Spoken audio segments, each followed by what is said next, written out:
Bismillahirrahmanirrahim. Assalamualaikum warahmatullahi wabarakatuh. Alhamdulillahi ala tamami fadlihi wa ihsanih. Wa syukru lahu ala ma manna alaina min bahri judihi. Asyhadu an la ilaha illallah wahdahu la syarika lah wa asyhadu anna sayyidana wa nabiyyana Muhammadan abduhu wa rasuluh. Allahumma salli ala nuril anwar wa sirril asrar wa tiryakil aghyar wa miftahi babil yasar sayyidina Muhammadinil mukhtar wa alihil adhar wa ashabihil akhyar wa ala jami'i sahabatihi minal muhajirin wal ansar. Subhanaka la ilma lana illa ma 'allamtana innaka antal alimul hakim. Subhanaka la fahma lana illa ma fahamtana innaka antal jawadul karim. Allahumma inna qad kharajna min haulina wa quwwatina ila haulika wa quwwatik wa min ta'atina ila ta'atik wa na'udzubika an nakula zura aw nausha fujura aw nakuna bika maghrura wa na'udzubika min darki syaqa wa su'il qada wa syamatatil a'da. Tsumma amma ba'du.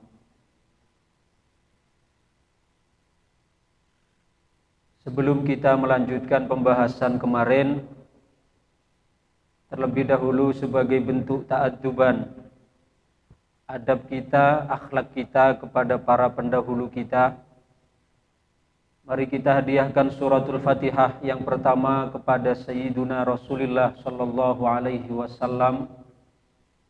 Berikut semua sahabat keluarga beliau, para aulia illahi sholihin.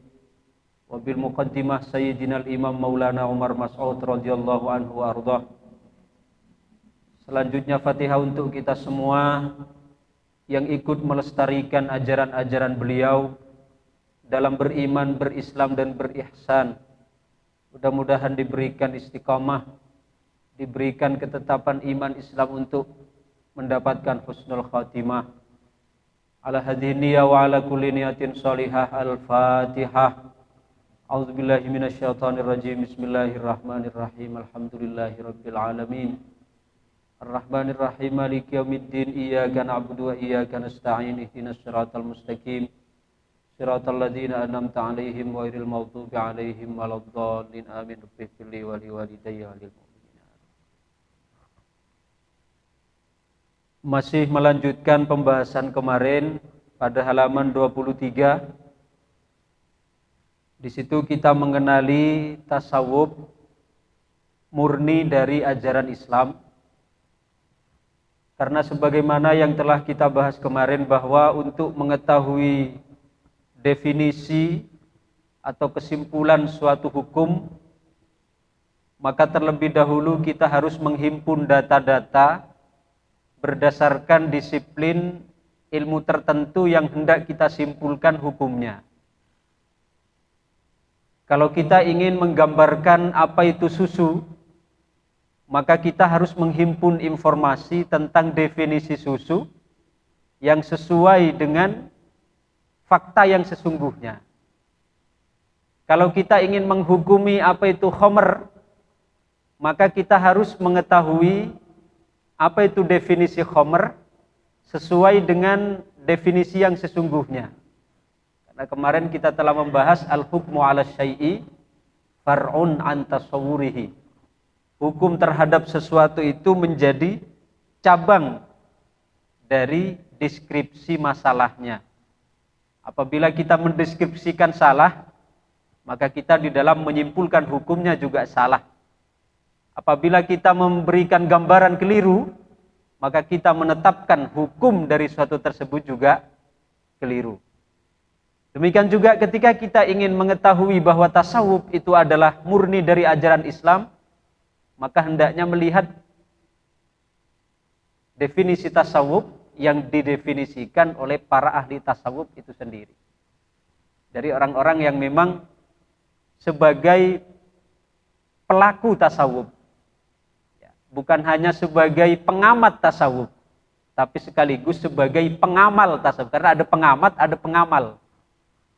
Kalau pengamat, pokoknya orang yang mengkaji, walaupun tanpa menjalani, tanpa menjalankan, itu hanya mana pengamat. Bahkan beda terkadang orang sampai oleh gelar profesor dalam tasawuf, tapi belum tentu sebagai pengamal, tapi sekedar sebagai pengamat. Akan tetapi enape lebih membidangi, enape lebih menguasai antara seorang pengamat dengan pengamal, tentu akan lebih menguasai seorang pengamal. Karena ibaratnya bula mungkin arjeng, ketika saya dahaga maka tidak cukup saya hanya mengamati struktur partikel air terdiri dari H2O misalnya.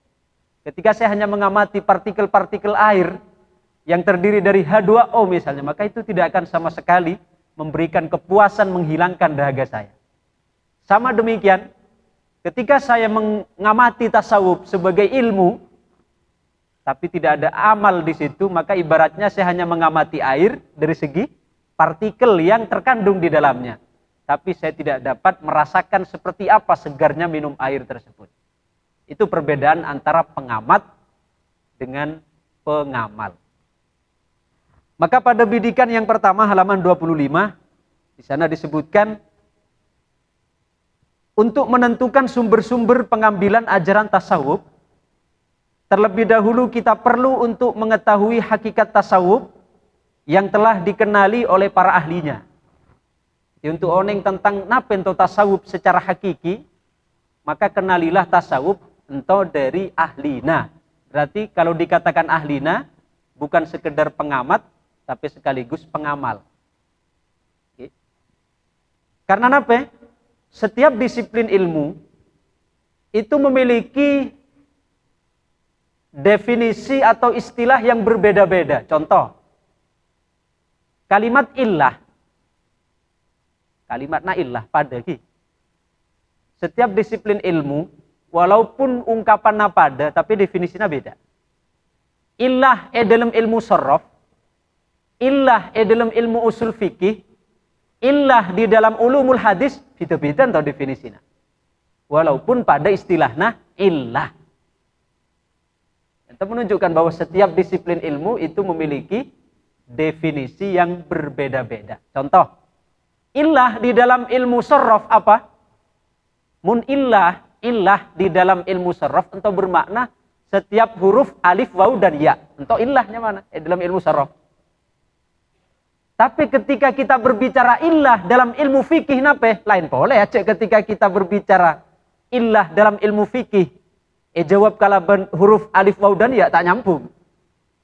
Tapi ketika berbicara illah dalam disiplin ilmu fikih, maka saya maksud adalah semua perbuatan saya menghalangi sahna ibadah. Sebut illah. Dan toh, istilahnya pada, tapi disiplin ilmunya berbeda sehingga lagi definisinya juga berbeda. Maka dari itu termasuk misalnya antara makruh. Makruh dalam definisi fikih dan makruh dalam definisi tasawuf untuk terkadang berbeda. Mun makruh dalam definisi fikih apa? Sesuatu apabila kita tinggalkan maka mendapatkan pahala, dan apabila kita kerjakan maka tidak berdosa. Kan tahu definisi makruh dalam definisi fikih. Tapi ketika mungkin misalnya dalam tasawuf beda orang beda ungkapan wa karraha ilaikumul kufra wal fusuqa wal isyan misalnya dalam Quran. Wa karraha kan mengenai makna secara bahasa kan memakruhkan. Allah memakruhkan kekafiran. Masa kekafiran hukumnya makruh? Ente loh. Jadi maskiana definisi nanto atau istilahnya pada makruh, akan tapi lihat dulu konteksnya nape. Ketika Quran mengatakan wa karraha ilaikumul kufra, benar Allah memakruhkan kekafiran itu tak boleh lagi. Tapi maknanya wa karraha Allah membenci sianyama kekufuran. Dan itu menunjukkan bahwa nape? Sebuah disiplin ilmu entah harus kita dapatkan dari ahlina. Karena muntak dari ahlina pemahaman nanto akan kabur. Hadirin para hupak perebu sepada mulja. Kemudian pada halaman 26, paragraf yang kedua, penting untuk kita ketahui bahwa tasawuf memiliki definisi dari aspek sebagai ilmu dan juga memiliki definisi dari sudut ia sebagai amal dan praktek keseharian. Tasawuf ento memiliki definisi dari segi ilmu dan memiliki definisi dari segi amal. Napa maksud nanto? Saya dulu tasawuf ento lahir sebagai amal, sakitana sebagai ilmu. Maksudnya mau Ustaz?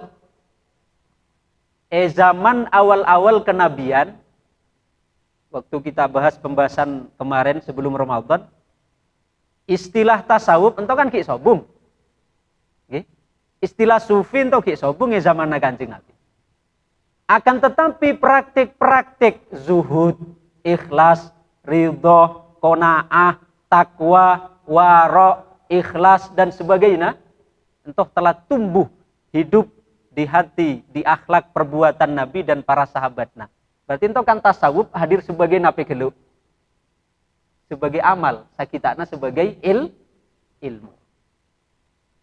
Kemudian setelah mungkin didapati banyak istilah-istilah, banyak keserupaan-keserupaan, maka diperlukan adanya penertiban pada kalaban ilmu-ilmu selain. Zaman Kanjeng Nabi saya dulu sobung ilmu fikih. Iba dari zaman Nabi. Fikih 4 madzhab ki sobung. Zaman Kanjeng Nabi beda ilmu tafsir, sobung.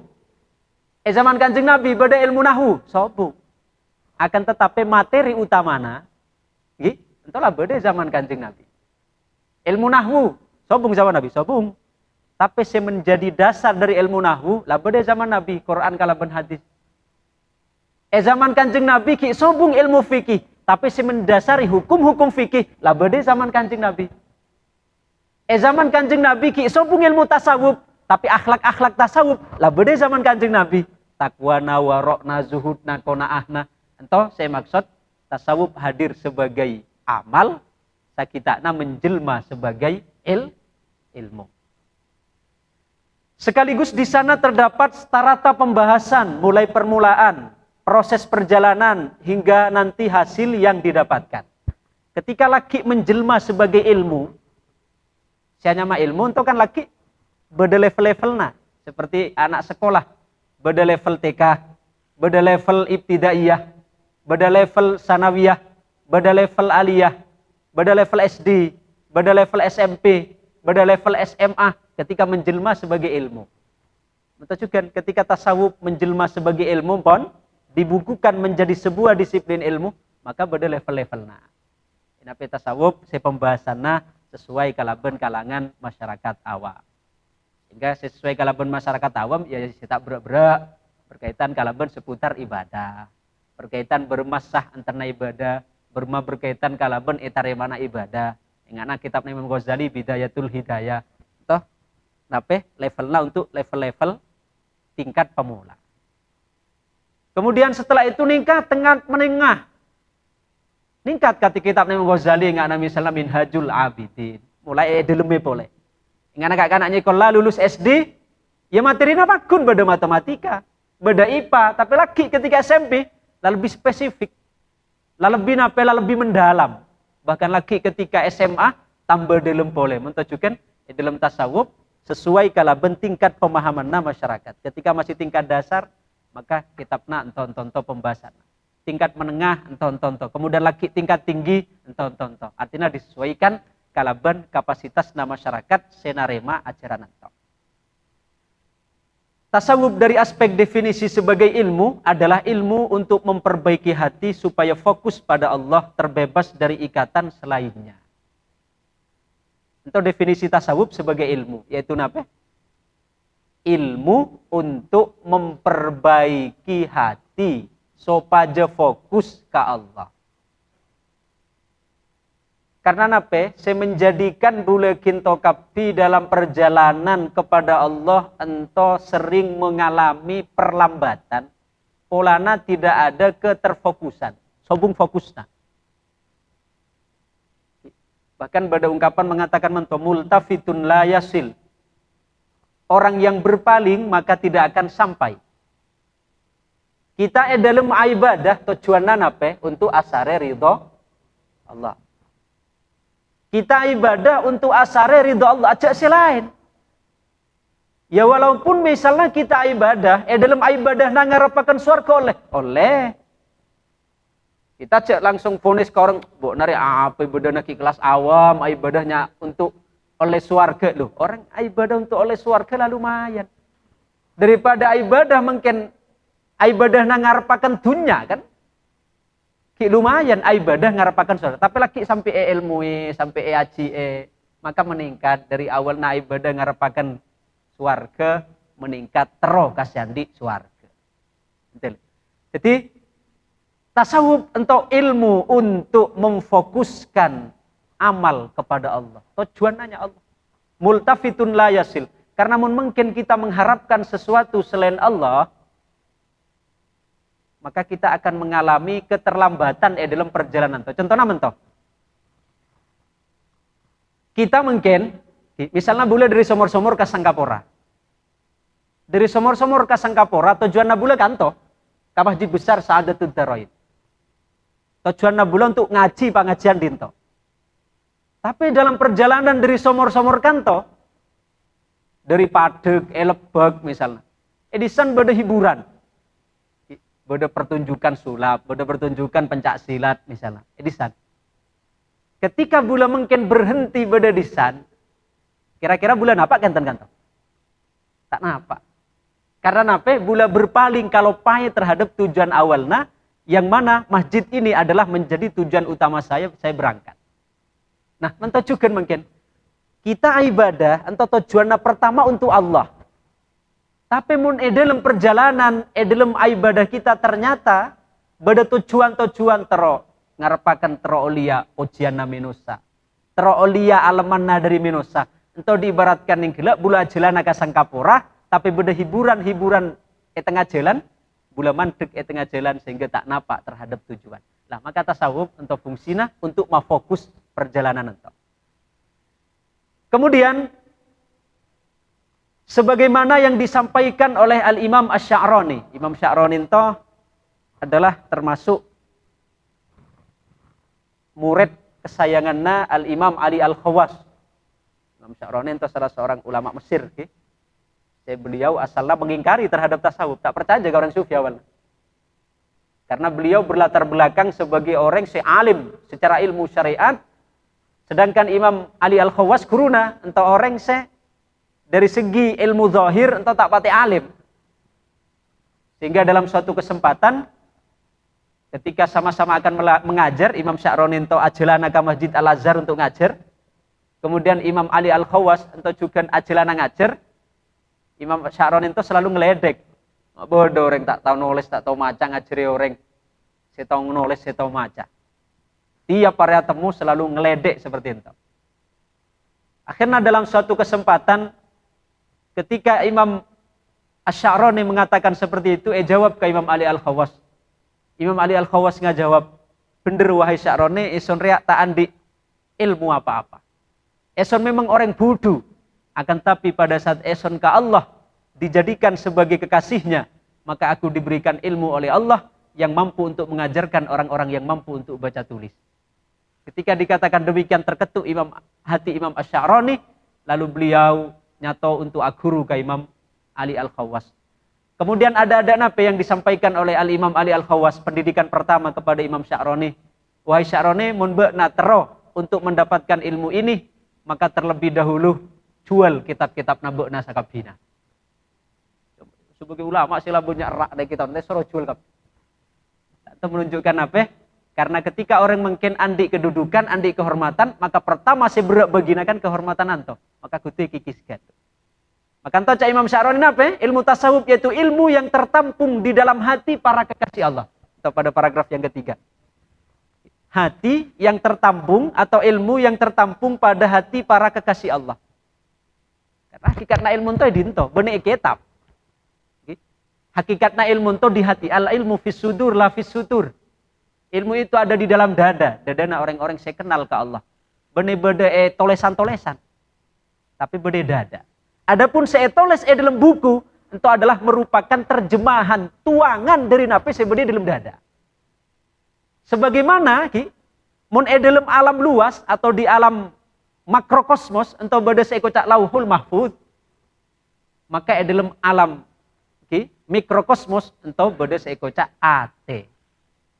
Jadi mun lauhil mahfud sebagaimana lauhil mahfud ento sebagai apa? Sebagai perbendaharaan ilmu Allah, maka Allah Subhanahu wa taala memberikan miniaturna pada manusia yaitu serupa ate. Maka ate na orang-orang yang menampung entolah saya sebut lauhil mahfud na manusia sebagai bumi ento. Maka ilmu ento saya sangkuna adalah al ilmu fis sudur la fis sudur. Ilmu ento adalah sebagai dalam ate. Sebagai dalam dadana orang-orang saya kenal ke Allah, benih sebagai dalam buku-buku. Karena sebagai dalam buku ento adalah merupakan luahan dari nape sebagai dalam atena orang-orang yang mengenal Allah Subhanahu wa taala. Maka kita mentero ilmu ento sangkuna adalah kunci yang paling utama adalah semak kalaben somberna ilmu. Karena ilmu ento didapatkan kalaben apolong, kalaben semak, kalaben orang sandi ilmu. Unik ilmu tasawuf ento. Mun kita andi orang kanca misal lagi pakar kimia, pakar fisika, pakar biologi. Sedekat apapun kita dengan mereka, tapi selagi teman kita tersebut yang membidangi suatu disiplin ilmu tertentu, mun tak menerangkan kepada kita, kita tidak akan mendapatkan pemahaman apapun. Kita andi kanca misalnya, ahli fisika, ahli kimia, ahli biologi. Tapi tak pernah menjelaskan ke kita, bisa paham? Tak bisa. Kita kalau ilmu tasawuf.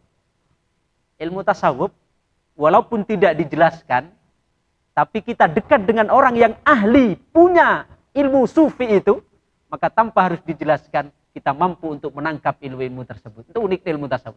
Bidana kalaban ilmu-ilmu selain.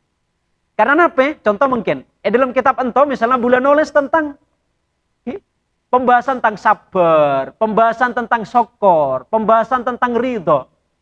Tapi bula maca kitab ento, nape seketika langsung bisa jadi orang sabar, saking maca. Enten.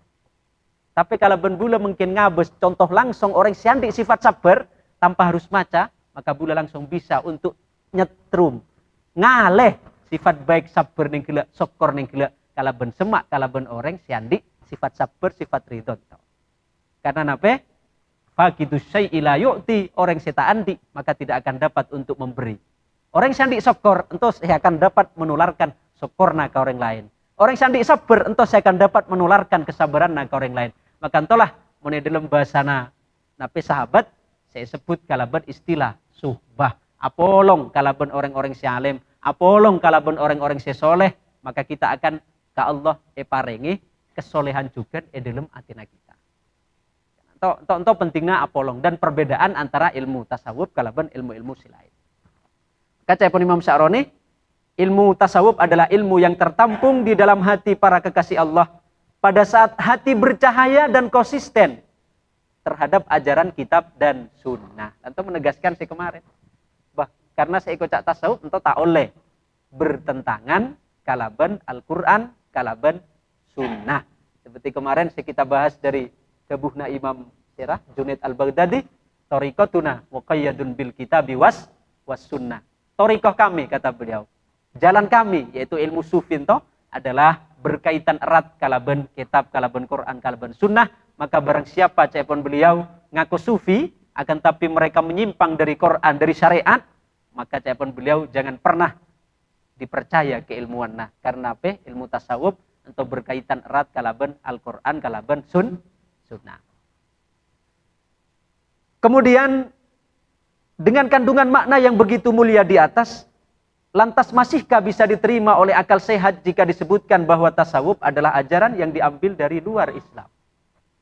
Jadi setelah disebutkan bahwa tasawuf itu adalah sebagai ilmu tertampung di hati orang-orang sempon semak ke Allah, akankah layak ilmu yang seperti ini akan kita katakan bahwa ilmu tersebut adalah ilmu yang diambil dari luar ajaran Islam? Karena entah sakap dina merupakan ajaran yang diambil dari ajaran Islam itu sendiri. Kemudian pada bidikan yang kedua, halaman 27. Entah nikila bidikan yang pertama. Untuk membantah bahwa tasawuf dikatakan sebagai keluar dari ajaran Islam. Kemudian bidikan yang kedua. Tasawuf pada hakikatnya bukan sekedar pengetahuan. Bahkan yang saya sampaikan pula, tasawuf itu kan lahir terlebih dahulu sebagai amal sebelum lahir sebagai ilmu. Tasawuf pada hakikatnya bukan sekedar pengetahuan atau kebudayaan yang kemudian memberikan pengaruh sebagaimana kebudayaan Hindu, Plato, Yunani dan sebagainya. Benar sebagai sebuah kebudayaan atau sekedar pengetahuan na akal karena mun ka akal larihna terhadap filsafat. Larihna terhadap filsafat. Sedangkan tasawuf untuk larihna terhadap hati, yaitu fokus untuk membersih nafsu. Tetapi merupakan sebuah rasa sekaligus pengalaman ruhani dan penyaksian terhadap keagungan Allah yang dapat terrealisasi kepada seorang hamba dengan anugerah Allah sebagai dasar. Kembali kabari boleh. Orang bisa nangajalanin to karena apa? Karena rahmatna Gusti Allah. Jadi berangkatna dasar nanto dari rahmatna Allah. Kemudian menempuh jalan mujahadah mulai oleh rahmatna Allah, maka ka Allah digerakkan atenanto untuk melakukan mujahadah. Napa mujahadah? Gempangan na mujahadan to ngadidik nafsu untuk tak nganyi-nganyi. Bisa beri apa? Untuk tak beri? Tak ngalenjet nggih. Untuk tak ngalenjet. Untuk tak manja. Untuk tak manja. Sehingga LATE puasa ngurangi madeng. LATE puasa ngurangi tedung. LATE ketika puasa ngurangi pandir. LATE ketika puasa ngurangi pergaulan kecuali semanfaat. Itu namanya mujahadah. Jadi prinsip mujahadah untuk mencaipun basana Kanjeng Sunan Ampel bade pampak nggih, melek luwi meneng dhewe. Melek ngurangi tedung. Berarti qiyamul lail. Melek luwi lapar dalam arti apa? Puasa. Melek luwi. Meneng diam dalam arti ngurangi pembicaraan kecuali semanfaat. Dhewe dalam arti mengurangi pergaulan kecuali semanfaat. Melek luwi meneng dhewe. Itu konsep mujahadah dalam rumusan Kanjeng Sunan Ampel.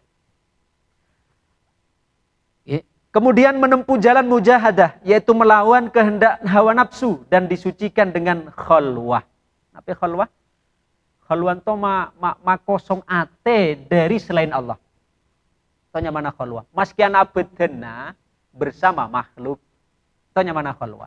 Beden apolong-polong kala benorek. Bode pasar, bode kantor, tapi ate selalu bersama Allah. Seperti saya debuakan Sayyidah Rabi'atul Adawiyah, beliau ada pun apa? Inni ja'altuka fil fuadi muhaddithi wa abahtu jismi liman arada julusi. Aku perbolehkan, silahkan jasadku ambil oleh siapapun. Toju aku neson serabai. Akan tetapi wa abahtu jismi liman arada julusi. Aku jadikan hatiku sebagai tempat berbisik bersama kekasih.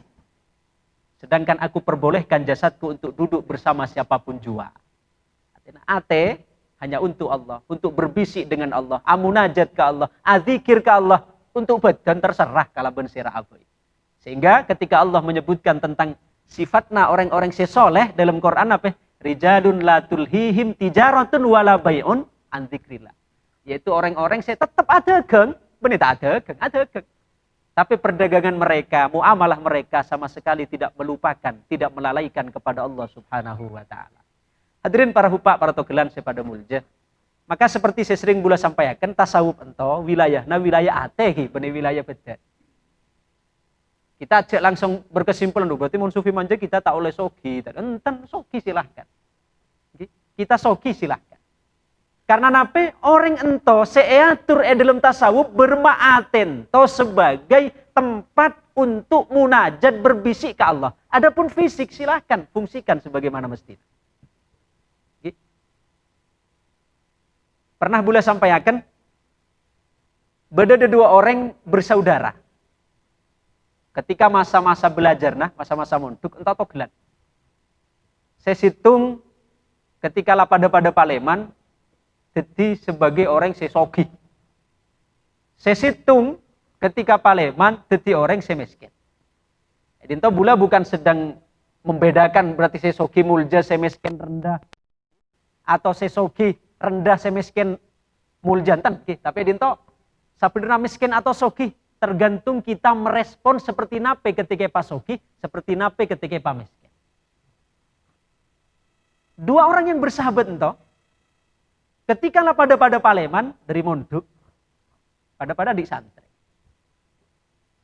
Situng bakto semiskin ento santrena ingin melakukan perjalanan ke sebuah kota.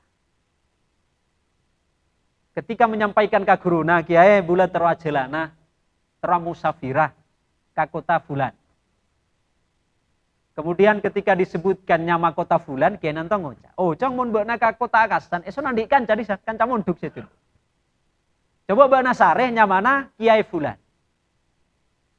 Kemudian laki mun beuna temu, sampaikan salam. Sebut nyamana. Insya Allah laki kenal. Karena kita adalah kanca akrab sejak sedulu kita sama-sama mondok. Pon singkat cerita hadirin berangkat. Pada saat berangkat sare. Kemasanya makie bulan deh. Sare. Karena dalam pandangan namuret nanto. Karena guru nasiasoro ento kan kehidupan sufina kalaben kehidupan miskin. Dia berkesimpulan kancana seperguruan ento juga berkehidupan miskin. Tanya akan kau orang pintu sakot. Ternyata subung seo. Sedangkan saya bernama si Fulan satu-satunya yang dijumpai di kota itu tak nampak sisi kiaina, tapi saya nampak sisi saudagarna, saya kaya raya, hidupnya mewah. Akhirnya dia tengi hadirin. Assalamualaikum, waalaikumsalam. Napa bener panjenengannya mana si Fulan? Ongki bener. Panjenengan kenal kanya mana kancana panjenengan dari kota anu nyamana si Fulan? Oh iya kenal. Kinto adalah guru Nabula. Nitip salam ka panjenengan bahwa sedulu guru Nabulan toh kancana panjenengan ketika ki pada mondok. Napa jawabannya? Kancanan to sesuk. Waalaikumsalam, alaika waalaihissalam. Laki mun beuna moleh. Kabelah salam naeson ka guruna beuna. Kan kancana katirin. Kabelah salam naeson ka guruna beuna. Sampai kapan dia hidup dalam ketergantungan cinta katunya? Allah. Kan napa? Si murid itu kan seolah-olah tak percaya cuma tak beli. Harusnya saya mengatakan nanto kan guru nanto kan. Mengatakan kakancana seodina soki. Lento mak ucapan nama terbalik. Saya ngucap mento mak dari orang sesoki ke orang semiskin. Laki mun bana mulai kabelah kakanca ka guru nabe kan memang kancana. Kabelah ka guru nabe. Kabelah sejak kapan dia akan hidup dalam kecintaan terhadap dunia. Sejak namuret nang. Tak beli ngucap menjeng. Harusnya kan guru naeson saya ngucap kaginto mentoh. Dalam hatinya tapi guru nabula seodik miskin. Panjenengan seodik berkelimang harta. Tapi mak ginto saya pesen. Esro salam-salam ka guru nabula. Sesopajaan apa? Odik tak bergelimang harta. Masih penuh dengan teka-teki. Akhirnya Paleman. Pada saat Paleman. Napa? Ka kota boleh tanyakan ka guru. Bermacam ngatemu. Atemu ki apa salamna? Ulah kita bisa paham kiai apa maksud kancana ginton. Ngucap apa? Langki je asalam mento kapan jenengan. Kabelah ka guru nabe. Nah, sampai bila guru nabe narya akan hidup dalam bergelimang cinta dunia. Bukan kasih cinta dunia to kancana ginton, to hidup dalam bergelimang dunia panjenengan kan memang miskin. Napa jawaban lagi nanti? Langsung nangis kiai nanti. Bener jong. Eson maskian audit miskin tapi atene son penuh kalau bencinta dunia. Sedangkan roak kancana son sesoki, tapi sama sekali auditnya tak terikat kalau bentuknya sama sekali. Dan toh karena atur dalam tasawuf, itu adalah urusan ate, bene urusan beden. Beden silahkan soki, silahkan kita beraktivitas sesuai kalau ben saya perintahkan Allah, tapi ate itu selalu kiblat ke Allah Subhanahu wa taala seperti saya debuakan yang gila Sayyidah Rabi'atul Adawiyah, inni ja'altuka fil fuadi muhadditsi wa abahtu jismi liman arada julusi. Aku gunakan, aku khususkan hatiku untuk berbisik dengan kekasihku, ucapan beliau, sedangkan jasadku silahkan siapapun yang ingin hendak duduk bersamaku. Dan ibadah sesuai dengan kurikulum Al-Quran dan Sunnah serta meneladani salafunas soleh sehingga hamba tersebut sampai kepada hakikat takwa yang menjadi simpul utama kewalian. saya menjadi simpul utama kewalian ento adalah takwa. Bahkan dalam puasa katiri ketika Allah membicarakan tentang puasa, kama kutiba 'alal ladzina min qablikum la'allakum tattaqun, agar kalian menjadi orang-orang yang bertakwa. Dan ketika Allah menceritakan tentang sifat-sifat orang yang bertakwa, kita sebutkan pada halaman 28, in auliya'uhu illal muttaqun walakinna aktsarun nasi la ya'lamun. Tidaklah para wali Allah melainkan orang-orang yang bertakwa. Sobung seorang wali kecuali pasti orang yang bertakwa. Ala inna auliya Allah la khaufun alaihim wa lahum yahzanun alladzina amanu wa kanu yattaqun. Ketahuilah bahwasanya para wali Allah itu adalah mereka orang-orang yang tidak ada rasa takut, tidak ada rasa khawatir. Mereka adalah orang-orang yang beriman dan orang-orang yang bertakwa. Karena seorang wali pasti adalah jiwa-jiwa yang bertakwa. Tak kira seorang wali mentah orang bertakwa. Kunci utama seorang wali itu adalah orang yang bertakwa. Kemudian wattaqullah wa yu'allimukumullah wallahu bikulli syai'in alim, dan bertakwalah kepada Allah, niscaya Allah akan mengajarimu. Orang mentah mula bertakwa, maka selanjutnya Allah akan mengajarkan ilmu wahbi. Karena ilmu itu beda dua, beda ilmu kasbi, beda ilmu wahbi. Ilmu kasbi, ilmu saya pelajari. Ilmu saya kita sare, entahnya mana ilmu kasbi. Sedangkan ilmu wahbi, ilmu anugerah. Tapi untuk mendapatkan ilmu wahbi, kutwa kasbi kalau. Seperti dawuhna Kanjeng Nabi, man amila bima alima warathahullahu ilma ma lam ya'lam. Barang siapa yang mengamalkan ilmu yang telah Allah ajarkan, maka Allah akan mengajarkan ilmu-ilmu yang belum dia dapatkan. Jadi syaratnya untuk dapat ilmu wahbi, untuk mendapatkan ilmu anugerah, untuk terlebih dahulu kudu ngamalaken ngalakoni ilmu-ilmu silampun pelajari. Itu kuncinya. Sesungguhnya orang-orang yang beranggapan bahwa pengambilan tasawuf bersumber dari luar ajaran Islam, sebenarnya mereka berada dalam ketidaktahuan yang berlapis-lapis terhadap pengetahuan kesufian. Karena Nabi pada kaidah mengatakan al-insanu aduwwu man jahilah. Orang ento adalah menjadi musuh bagi sesuatu yang tidak diketahuinya. Orang ento sesuatu tak ketahui, maka akan ngamusuhi terhadap sesuatu ento. Soalnya apa? Perkara ento adalah sesuatu yang asing. Tapi ketika mungkin kita mendalami apa itu tasawuf, bermahakikat tasawuf, maka kita baru akan menemukan. Karena idza urifas sabab batolal ajab, pada saat sebabnya diketahui, maka keheranan-keheranan juga akan teratasi. Sebenarnya mereka berada dalam ketidaktahuan yang berlapis-lapis terhadap pengetahuan kesufian, kebenaran ilham, tersingkapnya tabir, dan penyaksian yang Allah anugerahkan terhadap para kekasihnya yang dipilih oleh Allah dengan sifat-sifatnya. Karena orang yang tahu ibadah bisa berakhlak, itu saungkuna kalau berakhlakna Allah. Makanya perintahkan ke Kanjeng Nabi takhallaku bi akhlakillah. Orang yang tasawuf itu saungkuna berakhlak kalau berakhlakna Allah.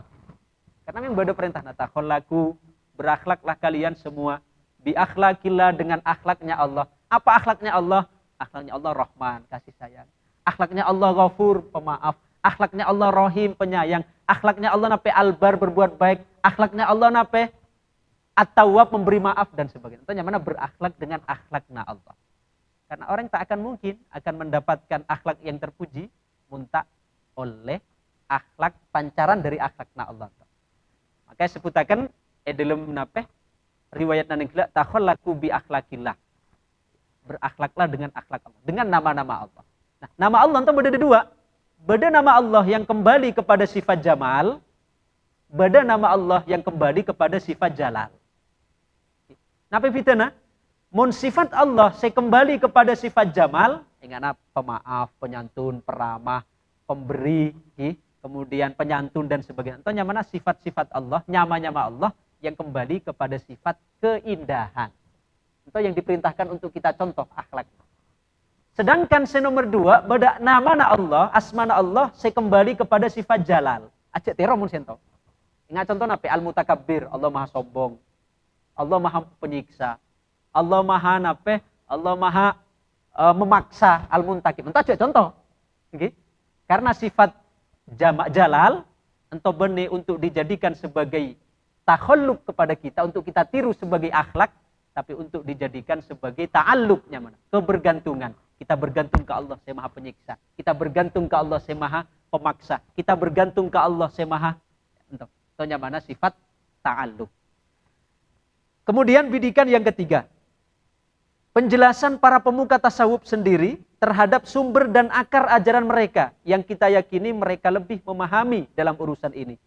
Karena pemilik rumah tentu akan lebih tahu apa yang mereka simpan dan mereka miliki di dalamnya. Itu bula menyerupakan tasawuf sebagai rumah. Orang sandi bengko, sandi Roma, sandi compok kan tentu lebih oneng apa sih berde dalamnya. Di dalam Roma berde lamari. Di dalam lamari tentu beda nape? Barang-barang berharga sih kita simpan.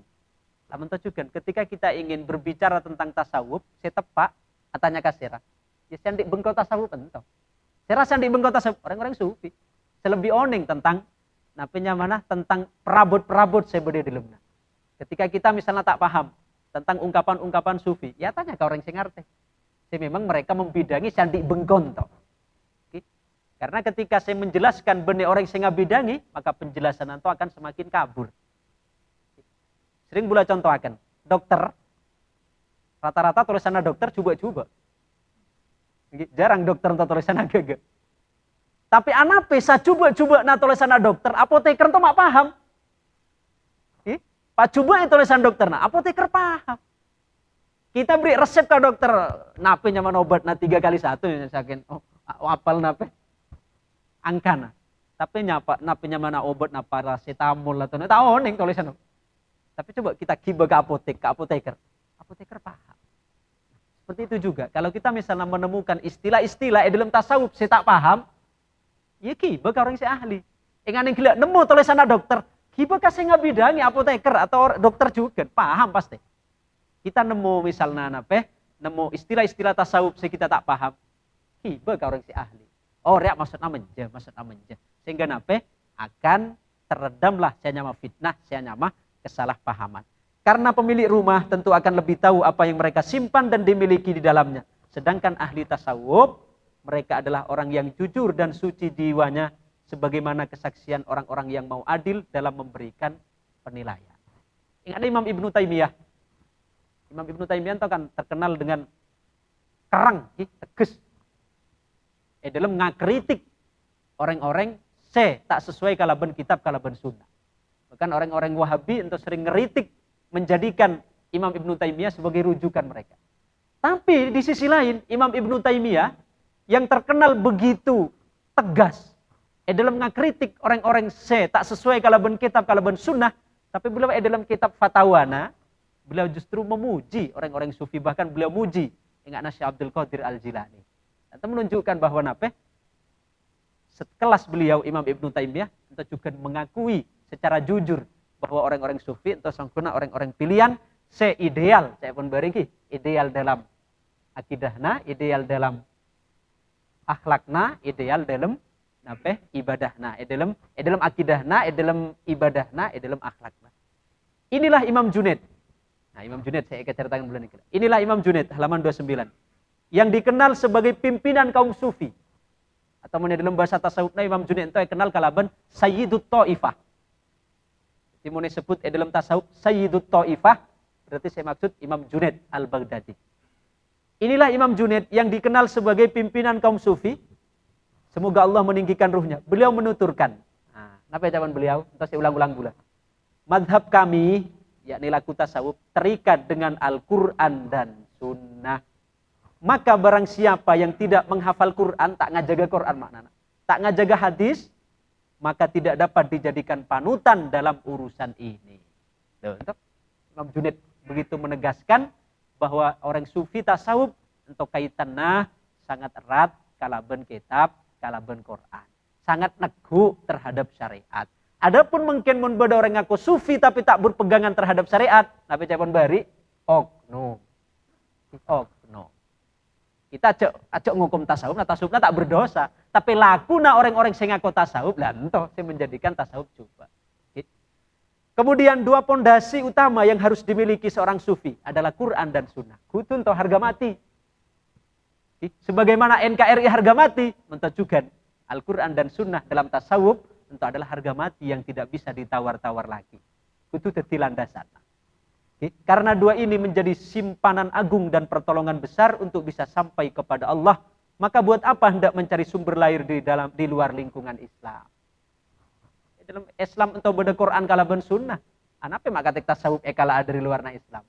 Lantas sebagai nape tepisan terhadap orang-orang yang mengatakan bahwa ilmu tasawuf atau diambil dari luar ajaran Islam. Pakar sejarah Al-Imam Sirajuddin At-Tusi dalam kitab Al-Luma. Imam Sirajuddin At-Tusi itu beliau nulis kitab yang mana Al-Luma fit Tasawuf. Beliau menulis bab khusus, edisan beliau menyebutkan, cepon beliau napa?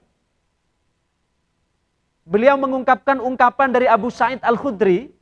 Beliau nyebutakan barang siapa menetapi sunnah terhadap dirinya dalam ucapan dan perbuatan, niscaya akan memancar ungkapan hikmah. Orang itu menetapi Quran, ajaran kitab Al-Quran kalaban sunnah. Bahkan dalam riwayat lain, atau dari Kanjeng Nabi, atau dari ungkapan Imam Abu Sa'id Al-Khudri, dari Kanjeng Nabi, siapa orang menetapi madeng halal kalaban ajama. 40 hari, maka ke Allah lagi akan diberikan penerangan Athena kalaban hikmah. Coba baik boleh kapan jenengan ki kalaban ngaji. Coba istiqomah 40 hari puasa, okay? Atau mas kita puasa, seepadeng itu upayakan betul-betul halal, kalaban aja telat aja mah. 40 hari, rasakan setelah itu perbedaan. Kan pernah cerita lagi. Bada seorang santren to seneng kabinina kiaina. Bina kiaina to ratin, santrena seneng. Oh bada santren seneng kabulana kiaina. Akhirnya nape? Cepon kiaina to, oke cong. Mun bana seneng kabinina son ta apa lagi ceraya guys. Mula abi masedah nah kabin kabin. Sampai belum ngalah kiaina. Tapi dengan satu catatan. Nape catatan nah? Beunah syaratna kudu tak oleh absen untuk norok sholat jamaah ebu dinai son lambe 40 hari dan kalabun makan yang halal 40 hari. Akhirnya nape ilongku hari pertama tak tero ketinggalan asopuna tak asopula ya alarm dulu baru masih tak telat cek tero ongku kabinina kiana siratin ento kita asopula siap ke masjid. Awal-awal nah motivasinya kan untuk mendapatkan belana kianan toh. Tapi pada saat hari 40 genep pas oleh 40. Kiana lagi panggil boleh bermacam kini kasane ceraya lah ya, bulan esone ceraya. Lagi mulai biidahna kalak kabeh. Napa ngajawab na santren kita? Nangis. Enten kiai. Bula selamanto awal-awal memang bula aku Bula jamaah 40 hari ibu dina panjenengan tujuanna supaya oleh mempersunting belana panjenengan.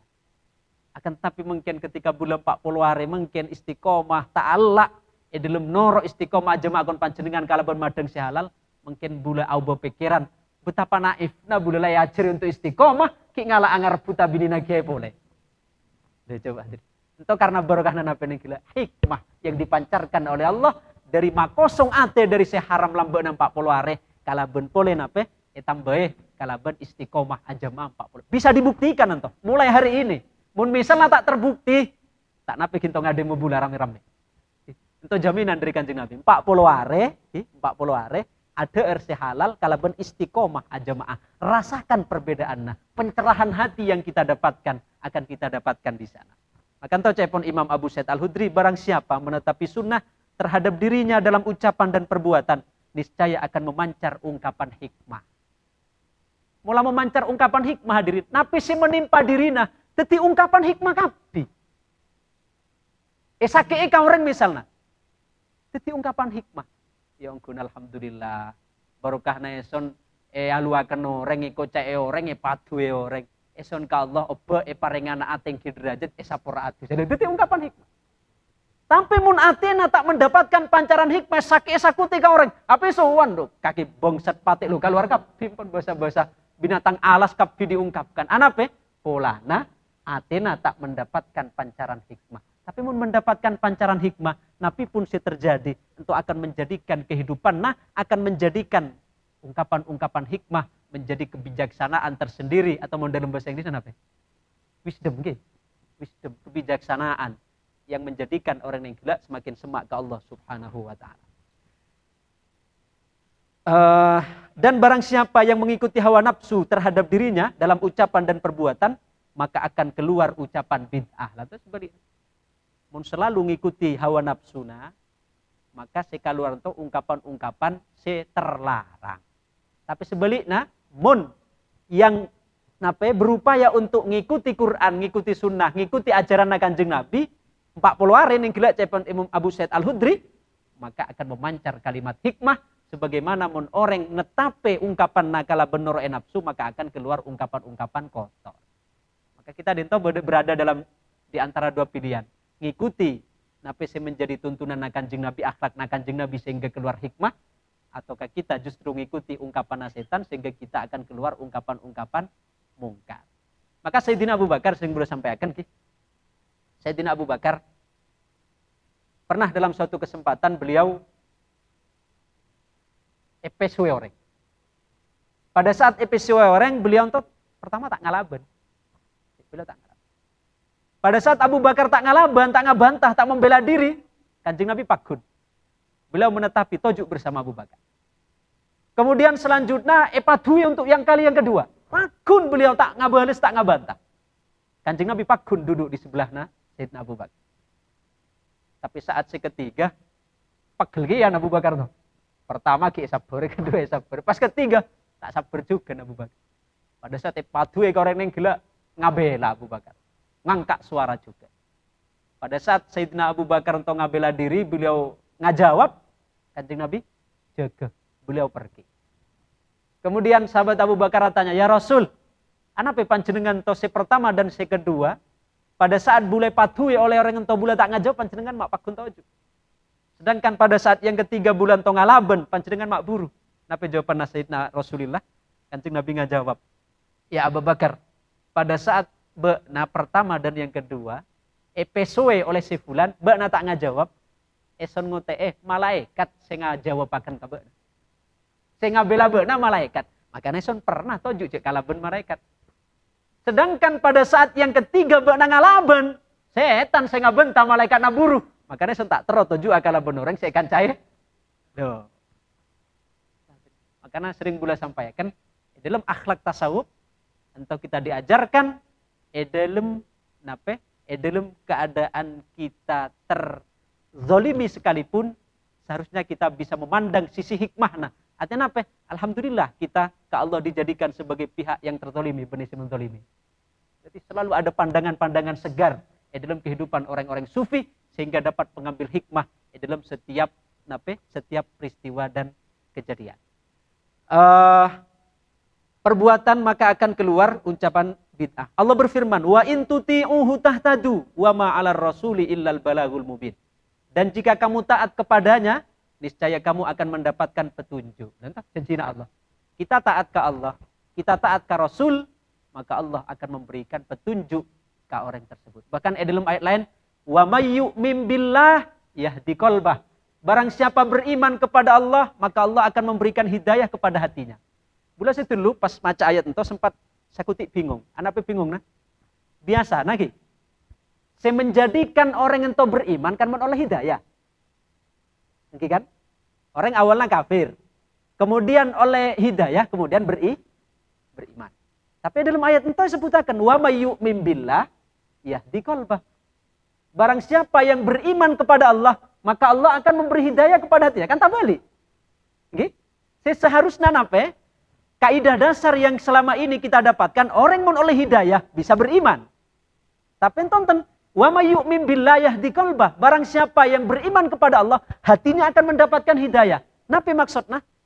Dalam tafsirnya sebutakan, karena saya hidayah memang berlapis-lapis. Artinya orang yang beriman kepada Allah, atenalah diliputi keimanan kepada Allah, maka atenan toka Allah akan diberikan hidayah untuk bisa narema hal-hal setak nyaman, setak sesuai kalaban selirana. Beri kesiapan ke Allah. Itu kan maknanya hidayah juga. Maka dikuatkan kalaban kiroah selain, meninggilah kiroah na wa may yu'min billah yahdi qalbah. Barang siapa yang beriman kepada Allah, Allah akan memberi hidayah kepada hatinya. Dalam kiroat lain dibaca wa may yu'min billah yahda qalbuh. Itu riwayat lain. Wa may yu'min billah yahda qalbuh. Barang siapa beriman kepada Allah, maka Allah akan memberikan yahda, memberikan ketenangan, memberikan kedamaian terhadap hatinya. Karena apa? Menyadari bahwa di balik peristiwa dan kejadian itu bada hikmah Allah, bada anugerah yang ingin Allah sampaikan di balik sesuatu saya tak nyaman tahu.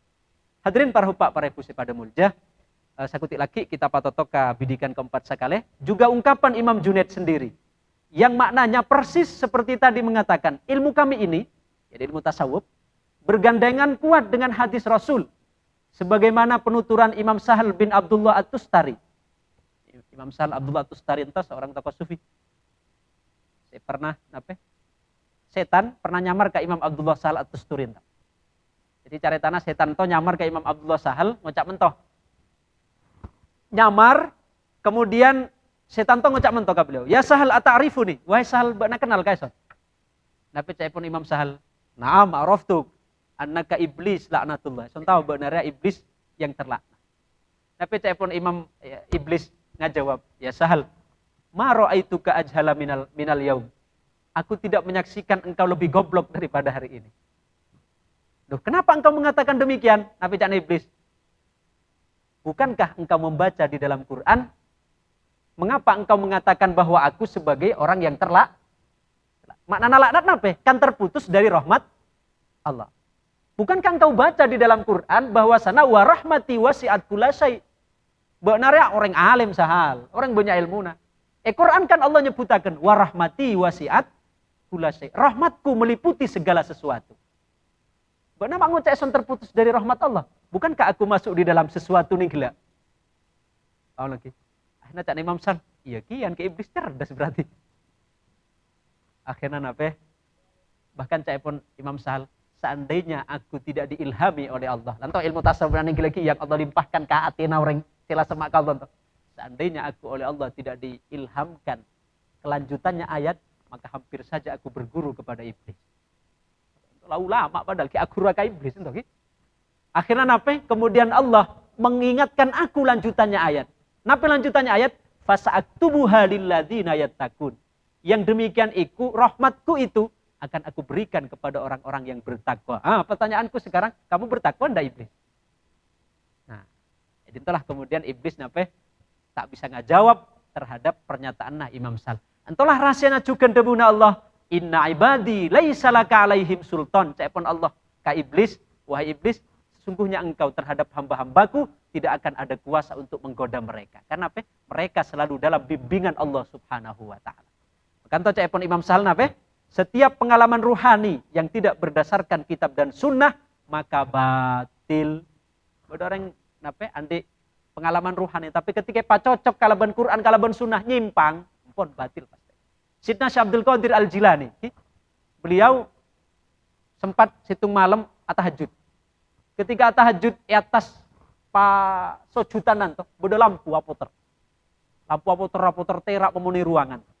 Kemudian tiba-tiba lampu toh masemak ngucak kasih Abdul Qadir Al-Jilani. Ya Abdul Qadir, engkau telah mendapatkan kedekatan yang dekat denganku.